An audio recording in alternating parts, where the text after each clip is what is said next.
أما السيد قطب، سيد قطب رحمة الله عليه نهايته الحسنة. ده راجل مجنون، واحد مجنون كتب. تعرف مجلة المسلمون من أقدم المجلات، لأنها كما تعرف هؤلاء لهم جواسيس ولهم مخابرات متى بدأت علاقتك معه؟ ثوابت الشريعة يعني جعله وكأنه الشيطان.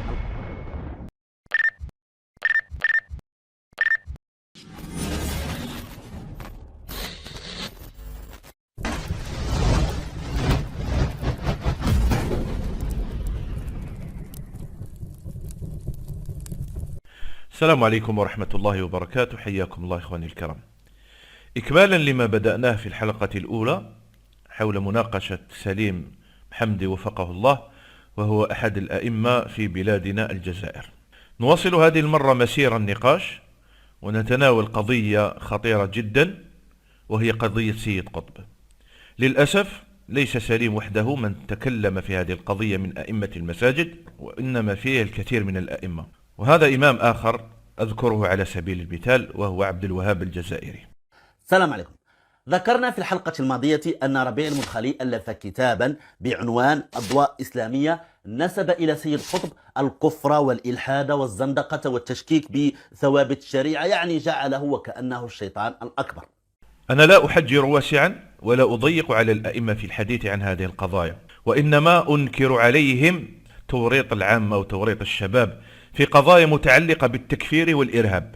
يعني الإمام له أن يتكلم فيما يرى أنه حق وفيه مصلحة للمجتمع والأمة، لكن أن يتناول القضايا بخلفياته الفكرية ويجحف في حق المستمعين ولا يذكر لهم الحقيقة، فهنا مكمن الخطأ. وبعد إتمامكم لهذا المقطع ستدركون جيدا معنى هذا الموضوع، موضوع سيد قطب، وما علاقته بالإرهاب لا سيما في الجزائر. لنبتدئ الآن النقاش ولنستمع إلى ما يقوله الأخ سليم وفقه الله. سيد قطب رحمة الله عليه نهايته الحسنة معروفة. كان عبد الناصر الرئيس كان يراه نجم نجوم الأدب في ذلك الوقت وقربه وكان معجبا به. أو الشهيد سيد قطب، أو الشهيد سيد قطب، وألف كتابه ظلال القرآن، الأعجوبة البلاغية البيانية في الدفاع عن القرآن وإخراج لآلئ عجيبة جدا، طبعا اللي يشوفها مخيفة وكما ما يلحقش لها. دائما تمتدحون سيد قطب بهذه المدائح وتشهدون له بأنه مات شهيدا، وتثنون على كلماته مثل ما يقول سليم حمدي أنها لآلئ. سننظر في حقيقة هذه اللآلئ وسننقل شيئا منها للمشاهد الكريم. أما الآن فسأدخل مباشرة في جوهر الموضوع، والسؤال المهم هو التالي: دائما تذكرون إعدام سيد قطب وأنه الشهيد وأنه مات مظلوما وكذا، لكن تخفون عن أتباعكم سبب الإعدام. لماذا أعدم سيد قطب؟ لن أقول لك قال الشيخ ربيع ولا واحد من خصومه ولا حتى من المحسوبين على النظام أو الحاكم أو القضاة أو غيرهم ممن كان سببا في اعتقاله وإعدامه، بل أنقل لكم شهادة عظيمة وهي لفريد عبد الخالق. هذا فريد عبد الخالق من رموز الإخوان. شوف الصورة أمامكم، أعضاء مكتب الإخوان والمرشد وكذا لما استقبلوا فريد عبد الخالق في آخر حياته. المشهد هذا يعطيك انطباع حول شخصية هذا الرجل. هذا فريد عبد الخالق من ركائز ومن أركان الإخوان، وصديق الهضيبي المرشد العام للإخوان في تلك السنوات. أولا كان هناك تنظيم سري اكتشفته الدولة المصرية في ذلك الوقت، كان الغرض منه اغتيال جمال عبد الناصر والانقلاب على دولته. استمعوا لفريد عبد الخالق كيف ينقل استنكار الهضيبي مرشد الإخوان لهذا التنظيم السري. الحقيقة أن المرشد لم يأذن حسن هضيبي، أي نعم، وكلفني شخصيا عندما أنهيت إليه أننا علمت بهذا التنظيم، قال لي أنا لم أذن به، أكلفك بأنك أنت يعني تقضي عليه. سنة كام الكلام ده؟ الكلام ده بقى يعني قربنا بقى من المحنة بقى 64 64. قول لي كلام واضح عشان نفهمه، لأن ده تاريخيا مهم. يعني أنهى إلي أن في تنظيم جديد بيعد لعمل يعني زي ما تقول انقلاب أو القضاء على جمال. وهنا التفاتة مهمة لابد أن تذكر، وهي أن جماعة الإخوان منذ القديم عندما يدخل المرشد الأعظم أو يموت، عندما يدخل السجن أو يموت، تجد أعضاء التنظيم ينفردون باتخاذ القرارات بل يتمردون، مثل ما وقع في عهد المرشد حسن الهضيبي، فقد تمردوا عليه وأنشأوا تنظيما سريا كما ذكر فريد عبد الخالق، وهذا ما جعل حسن الهضيبي يستنكر هذا الفعل. طيب، ما علاقة هذا التنظيم السري؟ أقول لكم علاقته أنه سبب اعتقال سيد قطب ومن معه هو اكتشاف هذا التنظيم السري بشهادة الإخوان، أنه فعلا كان تنظيم سري، كان الغرض منه اغتيال رئيس. يعني أنتم أي دولة تحترم نفسها لما تكتشف هؤلاء يعني ما تعتقلهمش؟ طيب تقول لي وعلاقة سيد قطب؟ أنقل لك شهادة فريد عبد الخالق بعدما بحث ودقق وتحقق من الموضوع كما أوصاه الهضيبي. طيب أنا عايز أرجع معك الآن لسيد قطب. قامت علاقة بينك وبين سيد قطب بعد ذلك واجتمعت به، ماذا دار بينك وبينه بعد الإفراج عنه في سنة منتصف 64؟ أي زرته في منزله بعد ما علمت إن عبد العزيز العلي تنحى عن الرئاسة، أو هم تنحوا عن إنه يستمر فيها لسبب أو آخر، ووكلوا الأمر إلى سيد قطب، فسيد قطب قبل وأصبح هو المسؤول عن تنظيم 65. نعم، خرج بنتيجة وتحقق بنفسه أن سيد قطب هو من كان يتزعم هذا التنظيم. طيب نزيدكم، ربما سيد قطب ينفي، لا أبدا، فريد عبد الخالق يتكلم عن لقائه بسيد قطب واستنكاره عليه هذا الفعل. وأنا علمت أنك أنت حليت محل عبد العزيز العلي وأنت أصبحت، فيا أستاذ سيد، يا أخ سيد، وأنا لي به معرفة سابقة وثقة كاملة، فأنا قلت له بخطأ التنظيم اسلوبا وهدفا غلط، تنظيم 65. وانا قلت له ان ده سينشأ عنه متاعب ومشاق لا تؤدي بنا الى مقابل يعني له، وده خطأ، وانا ارجوك تراجع نفسك فيه. والله ما اعظمها من معضلة. شباب المسلمين اليوم يكبروا على هذه الأكاذيب، إعدام الشهيد، السلفيين المداخلة يطعنون سيد قطب وغيرها من الشعارات، لكن كل هذا الوقت ولا واحد يفيدهم، أتكلم عن شيوخهم، ولا واحد يفيدهم عن هذه الحقائق التاريخية. جيب لي واحد فيهم الآن سمع من قبل بتنظيم 65 اللي كان يسعى للإطاحة بالدولة وقتل الرئيس. إذا كنتم على شيء من الصدق والوفاء لمنهجكم، على الأقل أذكر أنه ما قام به سيد قطب حق وصواب، وإحنا كلنا نتبناو هذا المشروع، مشروع الاغتيالات والانقلابات. ما تذكروا لا التاريخ ولا تذكروا موقفكم من الأحداث حتى لا تفضحون أمام ولاة الأمور وأمام الشعب كذلك. لكن هيهات هيهات. وهنا ألفت انتباه السامع إلى قضية أخرى. سيد قطب إلى آخر لحظة من حياته وقبل إعدامه بلحظات لم يتراجع. إذا كان مظلوم وإذا كان متهم المفروض أنه ينكر ويتبرأ مما فعل، هو بقي ثابتا على موقفه، يعني معترف بما وقع منه. وهذه واحدة من الشهادات الإخوان حول ثبات سيد قطب في زعمهم. هو ثبات على ماذا؟ لا يذكرون القضية، ثبات على التنظيم السري الذي سعى إلى اغتيال رئيس من الرؤساء. قالوا له اكتب اعتذار وعبد الناصر يعفو عنك. قال أنا أعمل داعية، هل أعتذر عن العمل مع الله؟ قال له طب اكتب أي كلمتين استرضيه، يعني استرحمه. قال لهم أستحي من هذه السبابة التي أتشهد بها لله أن تكتب إلى ظالم.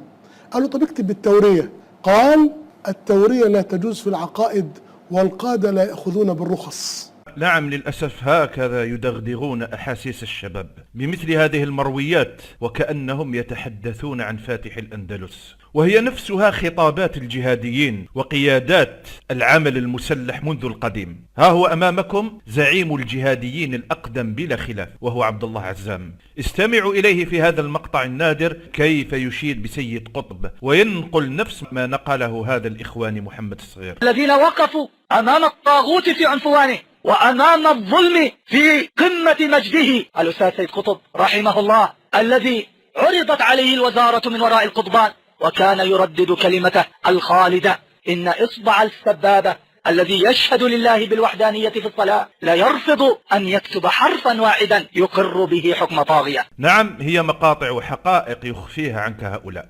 ربما يظن الظان أن ما نقلناه هو مجرد خطأ وزلة ارتكبها سيد قطب. يقول لك التنظيم السري الذي يؤسس للاغتيالات هذا مش خطأ خاص، وإنما هو منهج متبع عند جماعة الإخوان، وسيد قطب رسم هذا المنهج في كتبه. وكمثال يقرب الفكرة أكثر للسامع، أمامكم كتاب معالم في الطريق، وهو من أعظم الكتب التي اعتمد عليها قيادات الإرهاب وفتن بها الشباب المخدوع للأسف الشديد. لنأخذ فقرة واحدة من هذا الكتاب ونتأمل فيها جميعا. قال سيد قطب وهو يتكلم عن طرق الدعوة التي تستعملها الحركة الإسلامية، قال كما في صفحة 57: يعني الحركة تواجه هذا الواقع، تواجهه بالدعوة والبيان لتصحيح المعتقدات والتصورات، وتواجهه بالقوة والجهاد لإزالة الأنظمة والسلطات القائمة عليها. هذا كلام سيد قطب، لا علاقة له بكلام الشيخ ربيع أو المداخلة أو شيء من هذا القبيل. أخذته مباشرة من كتاب سيد قطب، فأرجو أن ينبري واحد ممن يدافع عن سيد قطب ويناقشني في هذه القضايا. وهنا يكمن حجم الخطر. إمام مسجد وداعية أو كاتب في وسائل التواصل أو أستاذ في الجامعة يحث الناس إلى يومنا هذا على كتب سيد قطب، معنى ذلك أنه يحثهم على الإرهاب. وأنا على يقين أن كثيرا منهم لم يقفوا على هذه الحقائق، وأرجو بعد هذا البيان أن يغلقوا أفواههم وأن يقبضوا أيديهم عن نشر المديح في حق هذه الكتب المضللة التي أضلت كثيرا من الناس. وعندما أقول أضلت كثيرا من الناس فهذا واقع ما له من دافع. وعقلاء الأمة لا سيما في بلاد الجزائر يدركون جيدا بأن الفئة التي استعملت في تغذية الإرهاب في الجزائر لا سيما فئة الشباب قد اعتمدوا على هذه الكتب. ونعطيكم مثال أمامكم الآن، وهو علي الأفغاني من قيادات الإرهاب في الجزائر. دونكم هذا المجلس، وانتبهوا إلى كلامه كيف يتكلم بكل حماس ويستشهد بكلام سيد قطب. وسيد قطب اللي يقرا مليح سيد قطب يقول، وسيد قطب اللي يقرا مليح سيد قطب يقول باللي الناس اللي خرجوا وضحوا في سبيل الله وقدموا التضحيات وشردوا يعني وطيحوا لهم البيوت تاعهم وتعدوا على اعراض اخوانهم واخواتهم ونسائهم وامهاتهم، هؤلاء هم الركيزه الاساسيه للدوله الاسلاميه. ما كان والو، ما تقول لي والو يا اخي. يعني تسمحونا الانسان ممكن يتقلق لانه بالسيف يتقلق. اين كان؟ للأسف الشديد تشبع بأفكار سيد قطب فحولها إلى عمل مسلح في بلادنا الجزائر. ألم يحن الوقت أن يراجع هؤلاء أنفسهم ويكفوا عن مدح سيد قطب وكتبه؟ هل تريدون فتنة إرهاب أخرى في الجزائر؟ اتقوا الله في أنفسكم. وأعطي مثالا آخر وأخير، وإلا ساعات من الوقت لا تكفي لسرد كل الأمثلة. أمامكم عبد الله الشريف، هو من أكبر المحرضين على الدول الإسلامية ومن أخطر الثوريين. من أين استلهم هذا الفكر ومن أين تشبع بهذا الحماس لإثارة المسلمين وإحداث الفوضى في بلادهم؟ نخلوه هو يتكلم ويشهد بنفسه. كنت مرة سنة 2006 بحضر درس في أحد المساجد، والشيخ قال وعندك مثلا سيد قطب اوعى حد يقرأ له كتاب معالم في الطريق، ده راجل إخواني تكفيري ربنا يعافيكم منه ومن فكره الظلام. فأنا خرجت من المسجد مباشرة على أي مكتبة أشتري منها كتاب معالم في الطريق. فلما رحت المكتبة الراجل قال لي مش موجود لأنه ممنوع من النشر. أسكت بقى؟ أبدا. الموضوع كبر في دماغي ودخلت على النت واستنيت جنب الجهاز لحد ما حملت الكتاب وقعدت أقرأ فيه. ومن يومها يا مؤمن ما رحتش للشيخ ده المسجد ده تاني، وجبت بعدها كل كتب سيد قطب. فمين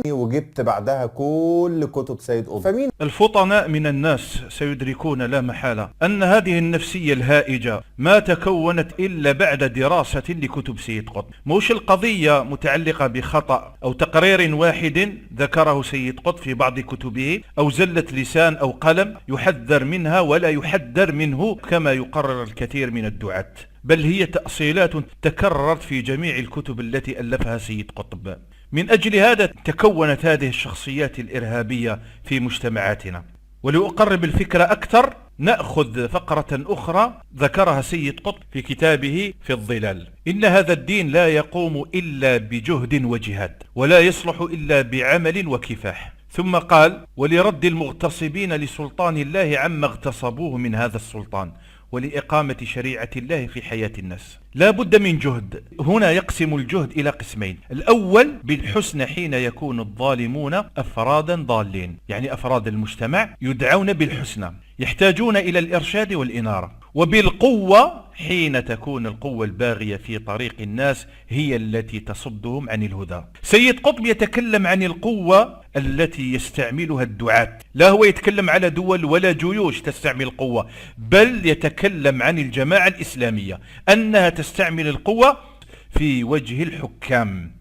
ولك أن تتخيل حجم الجريمة التي يرتكبها كثير من الدعاة وأئمة المساجد حين يوصون بكتاب الظلال، كما فعل الأخ سليم حمدي وفقه الله، حيث وصف فوائد الظلال بأنها لآلئ يخافها البعض. نعم نخافها، وكل عاقل يخشى على دينه ووطنه يخشى هذه القنابل الخطيرة، والله ليست لآلئ يا شيخ سليم.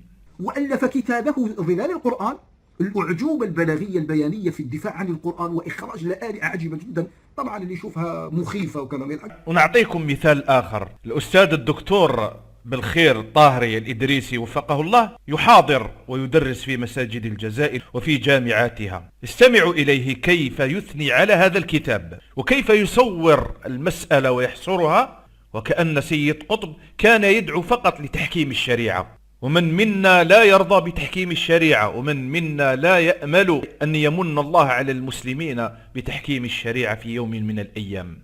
سيد قطب رحمة الله عليه كتابه الظلال من 6 مجلدات تقريبا كله يدور على مسألة واحدة عقدية، هي مسألة الحاكمية. إن الحكم إلا لله أمر أن لا تعبدوا إلا إياه، جعل الحكم قرين العبادة، لأن رأى بعد سقوط الخلافة الإسلامية ودخول الدول الاستبدادية والاستدمارية إلى بلدان العرب والمسلمين حيدت الشريعة الإسلامية من حياة الناس، وأصبح الناس يتحكمون للقوانين الوضعية، وأشربت الأجيال المتلاحقة هذه القوانين الوضعية على أنها من صميم الشريعة الإسلامية، والشريعة أبعد عن ذلك، بل الشريعة معطلة في جميع مناحي الحياة إلا في بعض المظاهر وفي بعض الأبواب الفقهية.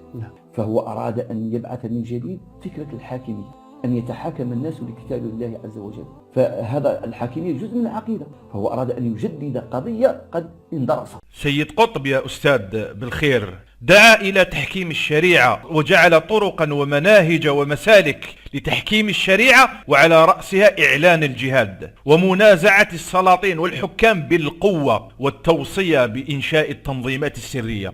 لماذا تخفون هذه الحقائق عن المسلمين؟ والملاحظ أن كل من يهاجم المداخلة، لا أقول يخطئهم مرة أو مرتين، بل يفرغ كل أوقاته في نقد المداخلة، تجد هؤلاء لا محالة من أنصار سيد قطب. أمامكم صفحة مدخل نيوز، هذه الصفحة أنشأها أصحابها وهم عصابة لهم توجهات إرهابية تكفيرية. الصفحة أنشئت للرد على المداخلة والطعن في الشيخ ربيع المدخلي. ها هي أمامكم تحيي ذكرى وفاة سيد قطب، إنها علاقة وطيدة بينهم وبين سيد قطب. الشيخ ربيع رحمه الله قسم ظهورهم وفضح شيخهم في كتب عظيمة، نسأل الله تعالى أن يوفق أهل الإسلام لنشرها وقراءتها ودراستها. أما أولئك الخصوم ممن يعتقدون بأنهم أعلى منزلة من علماء السنة كالشيخ ربيع وغيره، فنقول لهم كونوا منصفين وادرسوا كتب سيد قطب، ثم انقلوا الحقيقة للناس كما هي واتركوا العاطفة. وهذه لفتة مهمة متعلقة بمصير سيد قطب يوم القيامة. ما الذي نستفيده إذا عذب سيد قطب؟ نرجو له الجنة، ولا يوجد أي ارتباط بين تخطئته وبين الحكم عليه في الآخرة. احنا موضوعنا الآن هو بيان ما ورد في كتبه من الأخطاء المضلة اللي عندها علاقة بالفتن والدماء والقتل. أما هو في حد ذاته فحكمه إلى الله يوم القيامة، لا دخل لنا في ذلك. لا الشيخ ربيع ولا غير الشيخ ربيع فرح بإعدامه، ولن تجد هذا في كتب الشيخ ربيع وغيره ممن بين أخطاء سيد قطب. حتى الشيخ بن باز رحمه الله يحتج كثيرا بوساطته وشفاعته لسيد قطب قبل أن يعدم، وهذا خلق عظيم يمتاز به أهل السنة، فهم أعلم الناس بالحق وأرحمهم بالخلق. فأنت اللي راك تمدح سيد قطب وتنقل فضائله، أنت تغرر بالشباب وتدفع بهم لحمل السلاح وأنت لا تشعر. تثني على كتاب الظلال من غير أن تبين أخطاءه. وأفضلكم يقول عن سيد قطب أنه أديب، يعني يعتذر له. ثم ماذا؟ يعني لا يرد عليك حتى تكون عالم في الشريعة؟ لا أبدا، أديب وارتكب هذه الجرائم في كتبه. هل رؤوس الإرهاب لا سيما اللي كانوا عندنا في الجزائر كانوا علماء؟ هل عنتر زوابري كان عالم؟ هل زيتوني كان عالم؟ هل شريف قوسمي كان عالم؟ كل هؤلاء جهلة ما كانوش حتى أدباء. ثم ماذا؟ أديب معنى ذلك أنه تكلم في غير تخصصه. أنتم تقدمونه للأمة على أنه إمام وعالم ومجاهد وقدوة، فلما ينتقد تقولون بأنه أديب فقط. اتقوا الله في شباب المسلمين. وانت تمتدح سيد قطب، تذكر المغفلين والجهل من الناس. يجي الشاب الآن يسمعك تمدح في ظلال القرآن فيروح يقرأ في ظلال القرآن، لا سيما إذا قرأ منشورة واستمع إلى كلمة الواحد أستاذ ودكتور يثيق فيه ويحسن به الظن، كما نرى الآن في منشور أحد الأساتذة والدكاترة في جامعاتنا وهو محمد الحاج عيسى. لما يسرد مثل هذه النقولات من كتب سيد قطب، هو بطريقة أو بأخرى يقول للشباب عليكم بكتب سيد قطب. لما يقرأوا كتب سيد قطب ويترسخ في فكرهم هذا المنهج الضال، من سيعيد هؤلاء إلى الحق؟ مقتدس، فاستذكر أن آثارك الخوالدا ومجدك الفد الصريح التالدا، واقتبس منه الأصول والسنن ولتسموا بها الهضاب والفنن، وكن أخي في الرأي والإعداد من عصبة الزبير والمقداد. والسائرون إلى العلا لن يسكنوا، والذائدون عن الحمى لن يحجموا، ومراجل الدم لم تزل بقلوبهم تغلي، ويقلقها الرفود ويؤلم دوا النفير مع. هؤلاء كانوا في مجتمعنا، هؤلاء أبناؤنا وإخواننا من بني جلدتنا، كانوا معنا في الأحياء وفي المساجد، استمعوا إلى من غرر بهم ولم يوضح لهم المنهج الحق. فيا رب لا تجعل حمامي لغيرها، ولا تجعلني من قطين المقابر، وأيقنوا أن الجنة تحت ظلال السيوف. لم يجدوا من يدلهم على كتب أهل السنة، بل وجدوا من يشوه لهم السلفيين ويقول عنهم مداخلة. هؤلاء هم ضحايا فكر سيد قطب وفكر الإخوان. خذوا هذا المثال، شاب صغير صعد إلى الجبال وإلى وقت قريب فقط، استمعوا إليه كيف يتكلم عن المداخلة. لأن كما تعرف هؤلاء لهم جواسيس ولهم مخابرات ولهم أعين يترصدون عن الموحدين، كما نقول احنا يطلقات في قلبهم. فنحن الحمد لله كنا ممن من الله علينا أن نصدع بالتوحيد وأن نقول يا طواغيت أنتم طواغيت وأنتم كافرون وتبرأنا منكم ومما تعبدون من دون الله عز وجل. لكن هناك بعض التضييقات خاصة من مرجئة العصر، نحن نقول مرجئة العصر حقيقة من الناس، هؤلاء دعاة السيسيبي وهؤلاء الذين يتم مداخله هؤلاء هم الذين كانوا يضيقون علينا وكانوا يشكون بنا إلى الطواغيت ورفعت شكاوي إلى الطواغيت. نفسهم المداخل اللي يتكلم عليهم محمد حاج عيسى واللي يتكلم عليهم الإدريسي وغيرهم من الدكاترة. أدري أنهم لا يتقصدون هذه الفعال، أدري أنهم لا يوافقون الإرهاب ويذمونه، لكن عليهم أن يتراجعوا عن هجمتهم على المداخلة. هذو المداخلة باتفاق هم اللي ردوا على الخوارج منذ القديم. أين هي جهودكم في مكافحة الإرهاب؟ ثم تأتي يا محمد حاج عيسى وتقول للسلفيين ما موقفكم من غزة؟ أخبرني أنت ما موقفك مما سمعته اليوم، وإن شاء الله ستكون لي صوتية مفصلة في الرد على منشورك. فالشاب لما يفتتن بكلامكم وتوجيهاتكم ويقرأ في ظلال القرآن، يجيك واحد يثني على الظلال ويدافع عنه، معنى ذلك أنه يحث الشباب على قراءته. وإذا جاء الشاب المفعم بالحماس ويقرأ مثل هذه التوصيات، لا سيما التوصيات باستعمال القوة والحث على جهاد الحكام، كيف راح تكون النفسية تاعو وكيف راح تكون هذه الطريقة اللي راح يختارها؟ لا شك أنه سيصعد إلى الجبال مثل ما فعل الأولون. يا إخواني اتقوا الله، اذكروا الحقيقة للناس كما هي، موش بالضرورة تذكر الشيخ ربيع أو تقبل كلامه أو تقرأ له حتى، فالقضية أعظم بكثير، قضية متعلقة بمصير أمة. سبق الشيخ ربيع في بيان ضلالات سيد قطب، هي حسنة نرجو أن يسعد بها يوم القيامة، حتى الكثير من محبيه لا يقدرون هذه الحسنة. فنحن لا ننتظر منكم أن تذعنوا لما ذكره الشيخ ربيع أو تذكروا اسمه أو ترجعوا لكلامه، وإنما نقول لكم كونوا أمناء وانقلوا شهادات شيوخكم. الناس اللي تعتقدوا فيهم أنهم أئمة وشيوخ، لماذا تستحون بنقل كلامهم؟ واحد مثل فريد عبد الخالق، أدري أنه كثير من المهتمين لما يسمع المقطع يتعجب كيف فريد عبد الخالق بقي حيا وإلى وقت قريب توفي. فريد عبد الخالق يعرفه الناس من خلال كتبه ومذكراته. هذا الشخص هو من جيل حسن البنا، على ما فيه من انحراف يشكر على موقفه هذا. لذلك نقول دائما للجماعات اليوم أنتم أخس وأنذل من شيوخكم. شفنا شيوخكم عندهم شيء من الإنصاف. هاو فريد عبد الخالق ولا واحد يذكر شهادته في سيد قطب، ولا واحد قدر حتى ممن خالفه من جماعة الإخوان، ولا واحد قدر يرد على شهادته. استمعوا إليه كيف يتكلم عن التكفير عند سيد قطب. ناقشت في معالم في الطريق وقتها؟ نعم، ناقشت فيما كتبوا من معالم في الطريق. قلت له يعني الذي تكتبه ده ليس كل من يقرأه مستكملا لعدة الفهم الحسن.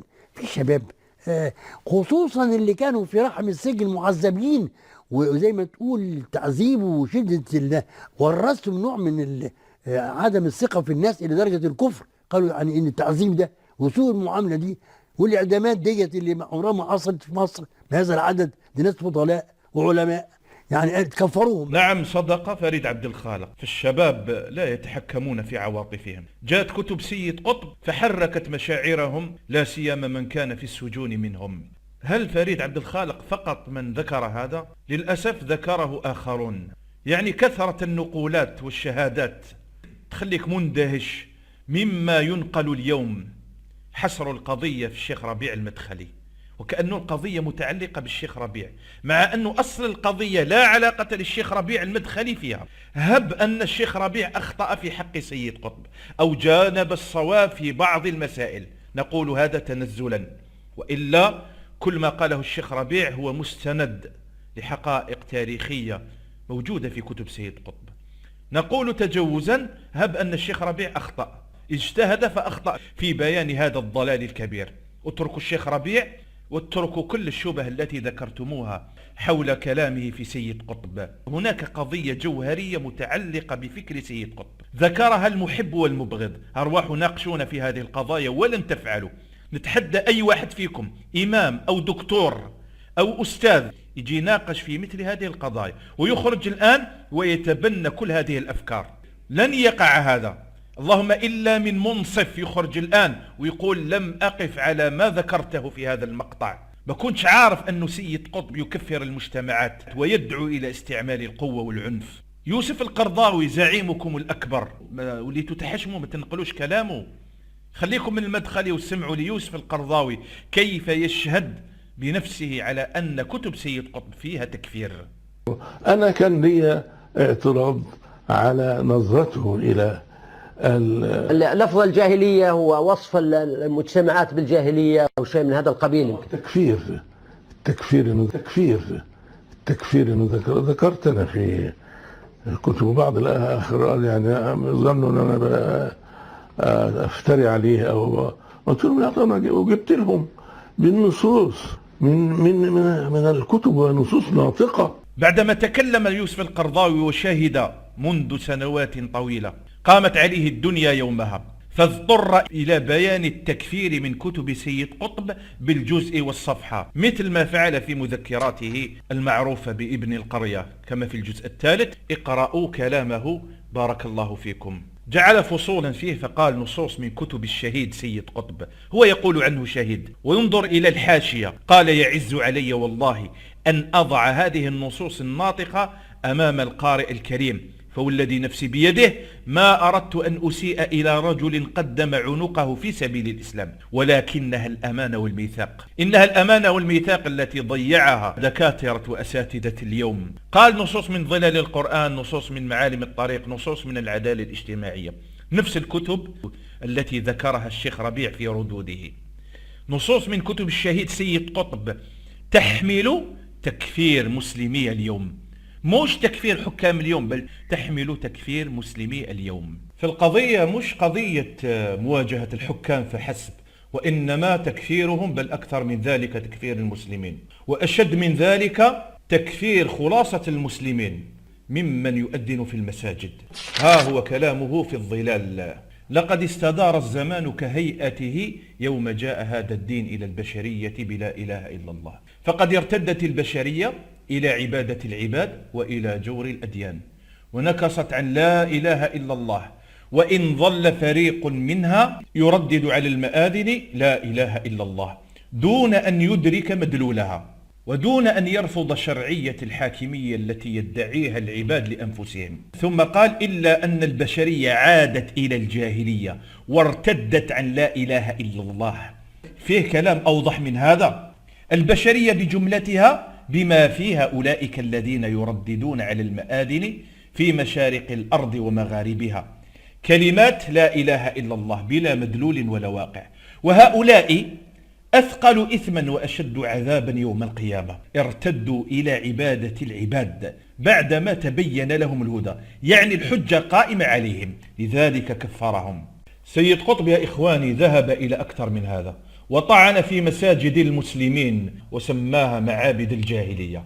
انظروا في كتابه في ظلال القرآن، قال وهنا يرشدهم الله إلى أمور: اعتزال الجاهلية بنتنها وفسادها وشرها، ثم قال اعتزال معابد الجاهلية، وهنا يقصد المساجد واتخاذ بيوت العصبة المسلمة مساجد، تحس فيها في هذه المساجد المستحدثة في الخفاء مثل ما هو صنيع الإخوان منذ القديم، قال تحس فيها بالانعزال عن المجتمع الجاهلي. مثل ما قلت أخطاء سيد قطب ليست هي أفكار عابرة وخواطر، وإنما هي تقريرات ملأ بها كتبه. الشباب اللي خرجوا للجبال تخرجوا من جامعة سيد قطب، لما تقرأ كلامه حول المؤذنين والمساجد لا تستغرب إذن انتشار تلك الجريمة المروعة وهي تفجير المساجد، وقد وقع هذا قديما في الجزائر ووقع في بلاد الإسلام. هذا الخطر تفطن له حتى خصوم الدعوة السلفية. أي أمامكم أحد شيوخ الأزهر أسامة الأزهري وهو معروف بعداوته للسلفية، استمعوا إليه كيف يتكلم عن هذه النقطة تحديدا والنتيجة التي خلص إليها. طب اسمح لي أقول لك موضع تاني، موضع في منتهى الغرابة والألم، تعبير أدهشني في الحقيقة، وربطت بينه وبين حادث مسجد الروضة في سيناء حيث قتل كم طفل وكم إنسان، 300 إنسان، حوالي 30-40 طفل.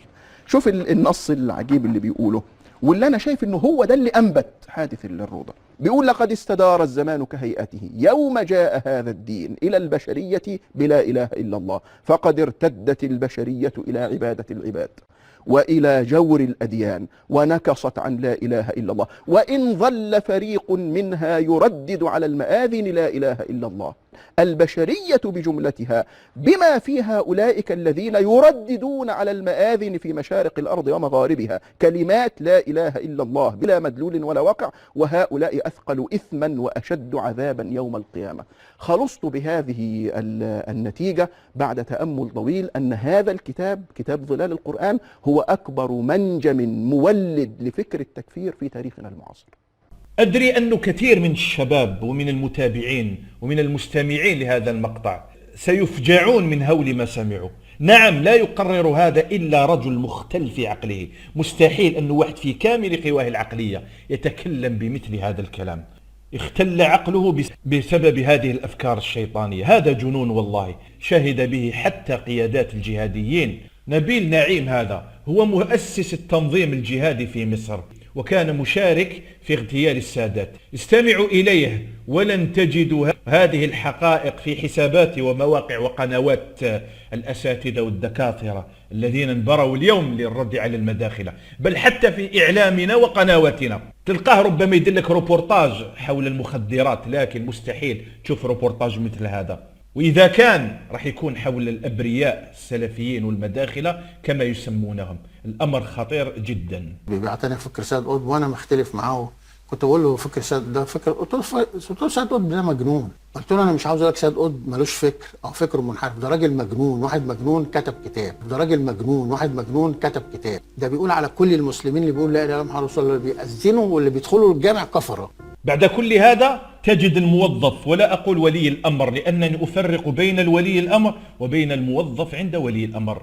الموظف في بعض المؤسسات وربما حتى الإمام تجده يمنع كتب الشيخ ربيع ويمنع كتب من يسمونهم بالمداخلة التي تحارب هذا الفكر الإرهابي التكفيري. وفي نفس الوقت يسمحون بكتب سيد قطب وغيره من التكفيريين، يسمحون بهذه الكتب أن توضع في رفوف المساجد وفي معارض الكتب. الموظفين في بعض الوزارات تجد أن له خلفية، لذلك يمنع ما يخالف هواه ويسمح لما يوافق هواه، وكثير منهم يجهلون هذه الحقائق.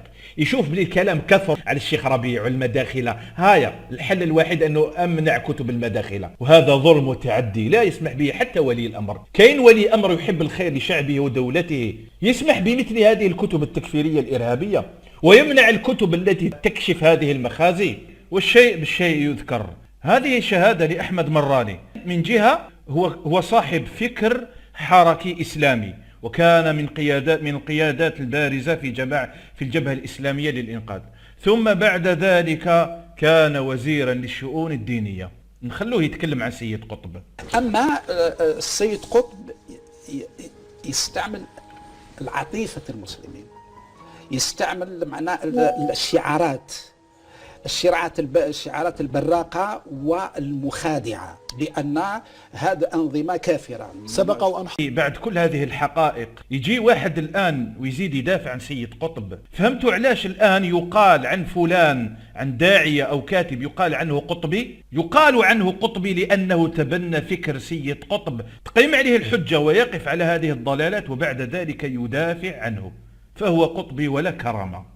فيه نقطتين إن شاء الله نختم بهم هذا المقطع. النقطة الأولى ليكذبوا على الجهل من الناس ويحتجوا بأقوال للعلماء فيها ثناء على سيد قطب ليسقطوا أحكام الشيخ ربيع. أنا قلت بأن أحكام الشيخ ربيع ما عندهاش علاقة بجوهر الموضوع، لأني في كل هذه الصوتية ذكرت أخطاء وضلالة سيد قطب بعيدا عن كتب الشيخ ربيع. ومع ذلك أقول لإخواني، عندما تجد كلاما لبعض العلماء في مدح سيد قطب فتأكد بأن هذا الكلام قديم قبل أن يقف هذا العالم على ضلالة سيد قطب. وأكثر من استثمروا في اسمه وحرفوا أقواله للنيل من الشيخ ربيع هو الشيخ الألباني رحمه الله.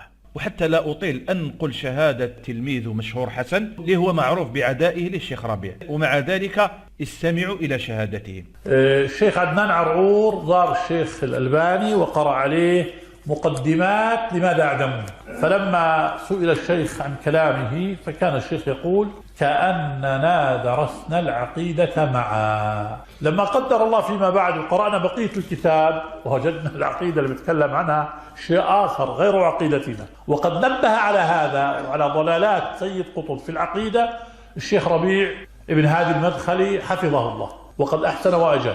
كنت في زيارة للشيخ فأهداني نسخة من تعقبات الشيخ ربيع على سيد قطب، وبفضل الله علي وجدت على هذه النسخة تعليقات بخط الشيخ، وكتب في آخر الكتاب أننا عرفنا حقيقة سيد قطب من خلال كتابك، فجزاك الله خيرا وبارك الله. فلذا بعض كلمات خرجت من شيخنا الألباني عن سيد قطب في بعض الأوقات هي ليست القول الذي مات عليه. ومثال آخر شيخ بن عثيمين رحمه الله، استمعوا إليه كيف يوصي بكتب الشيخ ربيع في الرد على سيد قطب.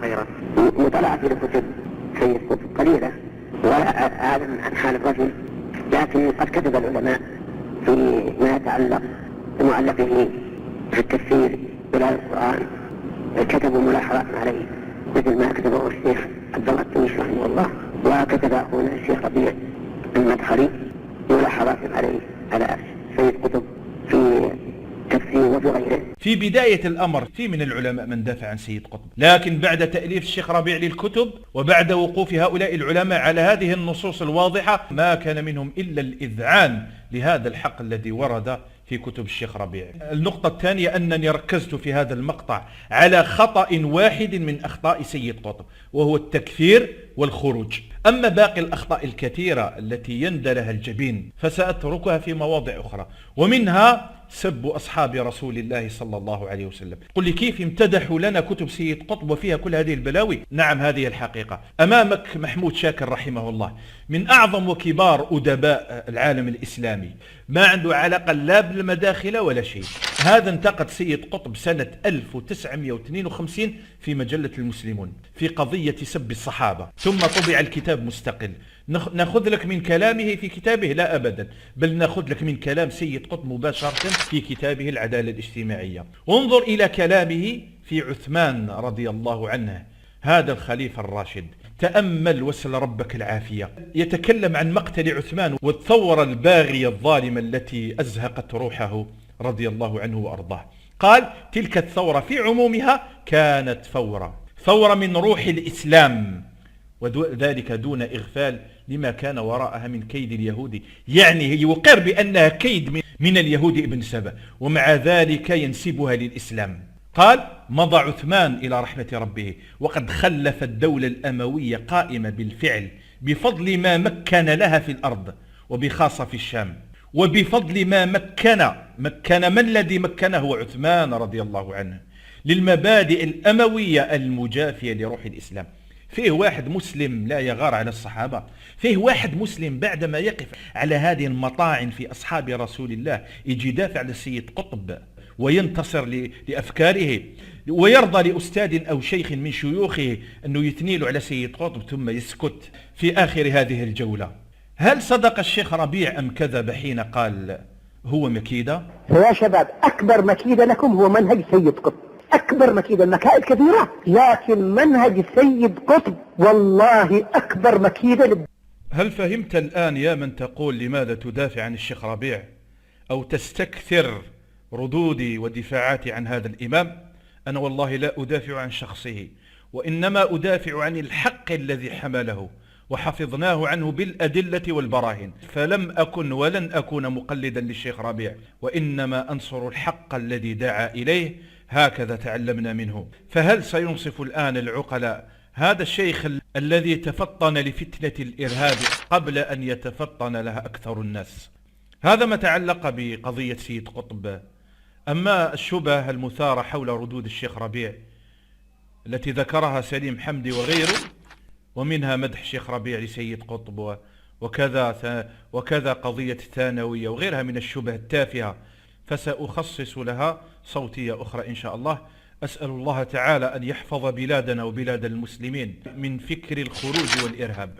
أسأل الله تعالى أن يحفظ شباب المسلمين من هذه العقائد الباطلة ومن هذه المناهج الفاسدة. وسبحانك اللهم وبحمدك، أشهد أن لا إله إلا أنت، أستغفرك وأتوب إليك.